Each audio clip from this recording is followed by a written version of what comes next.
costume piece. The cinematography is like a costume piece. It's not the be-all, end-all of filmmaking. But it's important. And you can set up a shot if you want to. What's another thing that's good is you can talk to the actor and say, look, this is what we're going to do. We're going to pan this way. We're going to do this with the camera. Or you're going to follow me. Or I'm going to follow you. You want to tell the actor what the camera's doing so they can get an idea. But what I do with the actors is sometimes, and this is kind of a secret thing, and I don't know if this goes back to the silent era, but sometimes I'll point. Because you can't see me pointing. Well, you can see me now, but I'm pointing right now. Can you see me pointing? Now you can see me pointing now, but can you see me pointing now? I'm pointing right now. Can you see me? You can't see me pointing. So the actor can. And that might do something. Don't ask me why I do that. And then sometimes I'll tell the actor my style of what I'm doing. But I like the actor to find things, just like I'm finding things. So we find things together. But we use the script. We talk about the script. There is memorization. That is going on, just like a play. So that stuff does happen. But it goes all, I'm taking this all the way back to Inland Empire, because when I saw Inland Empire, I saw a masterpiece. And I thought, I wanted to know how much of this is improv. And according to Lynch, it was all scripted. So that's amazing. I mean, we're talking about one of our greatest filmmakers ever. And not everybody likes Lynch.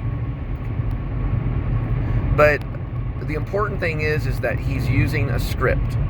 Okay? And he's I would say if you want to watch Masterclass, see his for sure. Don't ever put him down. Scorsese, of course, uses scripts, and Scorsese has a Masterclass too. And there's a lot of them right now that are doing Masterclass. So we're in a real good time for filmmaking. We're in a everybody's a filmmaker right now. Everybody's a filmmaker if they're at least an American. They'd have to be. The only difference between people that are making movies and people that aren't is the choice. It's not because they can't. Everybody has the ability to do it. The filmmakers make the choice and say, I'm going to tell a story. I'm going to use a camera. I'm going to use my phone camera. I'm going to use a $60,000 Red or Arri or whatever it may be, right? So the difference is that you are making a choice to be a filmmaker, and everyone has it right here in their hands, right here, right? We all have the ability to do it. There's no excuses. There's no, okay, I don't have the $200,000, or I don't have the $50,000, or I don't have the $40,000, or whatever it is, the $1 million. So I'm just not. Look at this right here. Is that not amazing? Can you see that? All those lights. But it's kind of like, I don't have everything that I want, so I'm not going to go forward with it. That's not how it is. We all have the ability. So this is the best time ever to be a filmmaker. We are spoiled rotten. We have everything at our fingertips. Everything's there. You just have to, all you have to do now is you just have to have the will to do it, and you have to want to do it. Look at how beautiful this is right here. You have to know what is beautiful, right? Just look at this right here. This is beautiful right here. And all of this right here. You have to be able to see, wow, and that's going to be part of the color of things right here, at least in this post. So we have these things, right, that we see. Light comes to us, and we look at it, and it turns us on, and we have to capture it. So that's part of filmmaking, this stuff right here. It's part of the interview. It's part of, we're observers. I think one of my history teachers told me and he was a history teacher when I was in school.